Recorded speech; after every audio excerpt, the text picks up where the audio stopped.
G'day and welcome back to MotoringBox. Today's episode is a big one and something that many of you guys have been waiting a long time to see, myself included.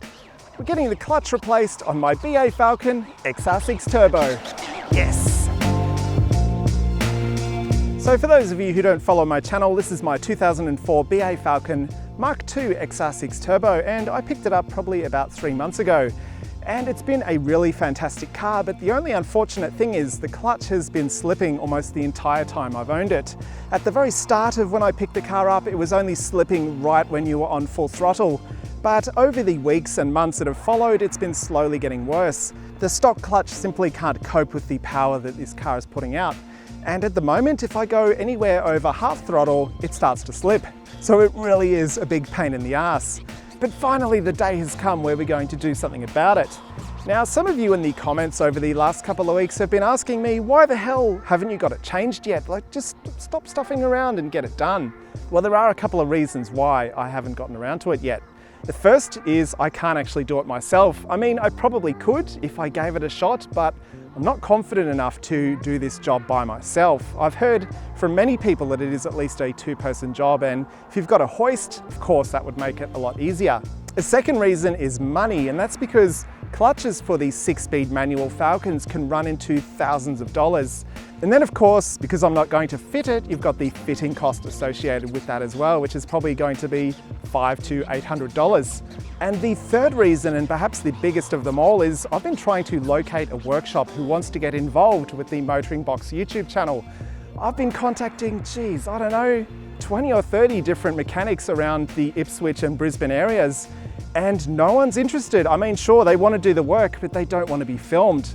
And you know, that's a real shame because I think it'd be fantastic now that my channel is growing to be kind of a big thing, that I really would love to be involved with a local workshop of some description. You know, someone who I could take my cars to on a semi-regular basis, get them to check them over and also help me out with some of the larger jobs that I don't want to tackle by myself. But of course, if you are a mechanic out there who wants to get involved with the channel, you know, you don't have to be good on camera. I'll certainly help you out, and I am willing to pay for the work. You know, I'm not looking for discounts or freebies. Do get in touch on the email below because I would really love to talk to you. But unfortunately, in this case, I haven't been able to find someone who wants to appear on camera, so you're not going to see any of that happen. But what I can show you is the clutch kit I've gone with for this car. So the clutch kit that I've gone for is from Australian Clutch Services, and they are of course responsible for the Xtreme Performance clutch brand. Now, there are a few reasons as to why I chose this kit over competing brands. The first reason is I've actually used them before. Back in the day, I used to own an R34 Skyline GT Turbo. The car was originally a 4-speed auto, but I later had it manual converted by Miles and Alan from AM Auto, which are some names you probably would have heard of before back in the day. And when he fitted the manual gearbox, I of course had a Xtreme Performance clutch fitted.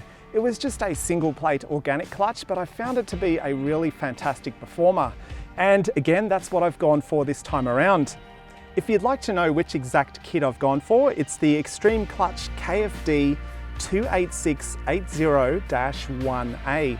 And if you look that code up, you will see that it is a single stage organic clutch, just like this. So this clutch should be a worthwhile upgrade for anyone who has a fairly standard XR6 Turbo 6-speed.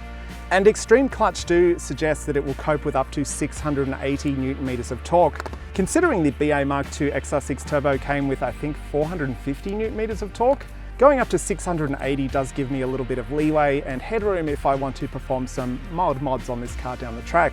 And of course, sticking with a single plate sprung organic clutch means that you're not going to affect the drivability of the car. The clutch action is still going to be nice and smooth, and you're not going to end up with a really heavy pedal like you might get on some race spec clutches. And that's a really important factor for me because this car at its heart is always going to be a street car. I mean, sure, sometimes I might take it to a track day or even, you know, drags or something like that, but at its heart, I am going to be driving this car on the street 99% of the time. So I definitely don't want to affect the drivability. So in the kit, we've of course got our clutch plate. Looking under the cover here, we've got the pressure plate, we've got the bolts for the pressure plate, we've got some stickers, we've got a clutch alignment tool, and that is really just the first part of this kit as well. Because if you're going to throw a new clutch into your car, you of course need to get your existing flywheel machined. Or in my case, this clutch kit actually comes with a brand new flywheel. So it's still a fairly heavy little beast, and I'm going to leave it in the protective bubble wrap, but it does mean that you've got a nice machined, perfectly flat surface to go along with your new clutch plate. Because yeah, there'd be nothing worse than swapping out the clutch and then just leaving your old flywheel in there, because I reckon the flywheel in this car, when we do get it taken out, is probably going to look absolutely horrendous. And even though I'm not going to be able to show you that process, I will get the mechanic to put aside the existing flywheel and the clutch plate as well, because I definitely want to check them out. And then the very last thing in this kit is a new concentric slave cylinder. I believe you can use the existing slave if you want to, but you know, seeing as they're pulling the box out, replacing the clutch, I think it makes sense to throw in a new one of these. So yeah, I'm really excited for this clutch to be swapped out. I think it's going to be the perfect match for this car.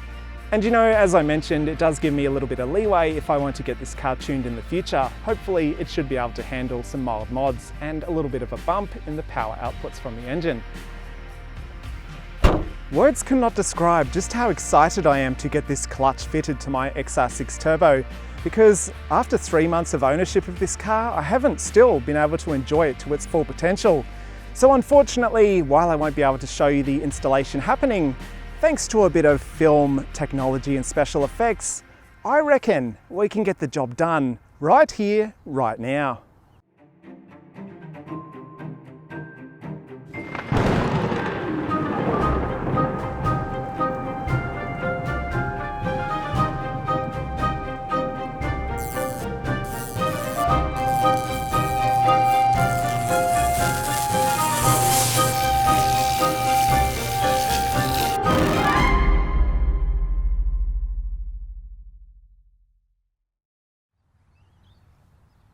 Huh, well, it looks like the job is done. Now, truth be told, about a week has passed since I started filming this video. And what a week it's been. You know, we've had some really shit weather here in southeast Queensland. Yesterday we had about 6 storms in a row, with some places getting hailstones 13 centimeters in diameter.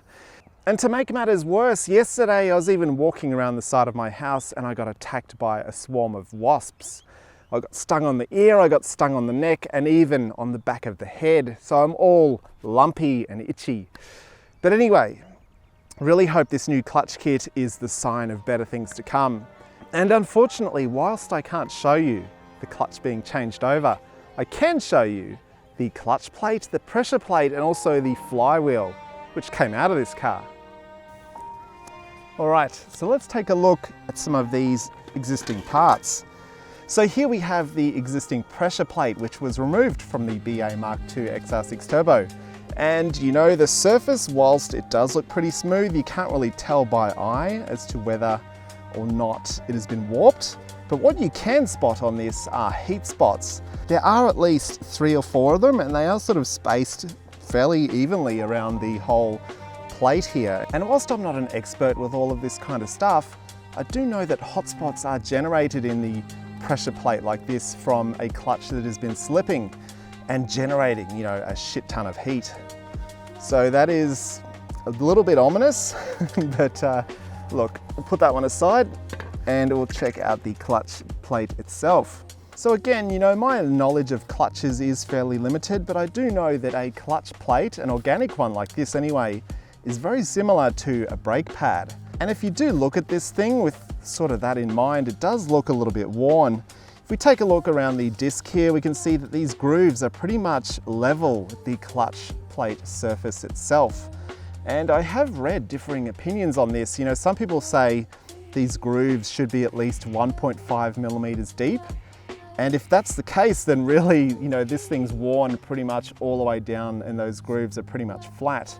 But some other websites I read were suggesting you should measure instead to the rivets, which are holding these 2 pieces of organic material to the disc underneath.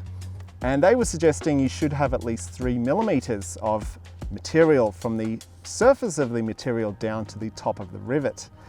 And if that's the case, well, all of these rivets are kind of at different heights, and they sort of range anywhere from maybe 1 mil down to maybe 3 mil. So, don't know.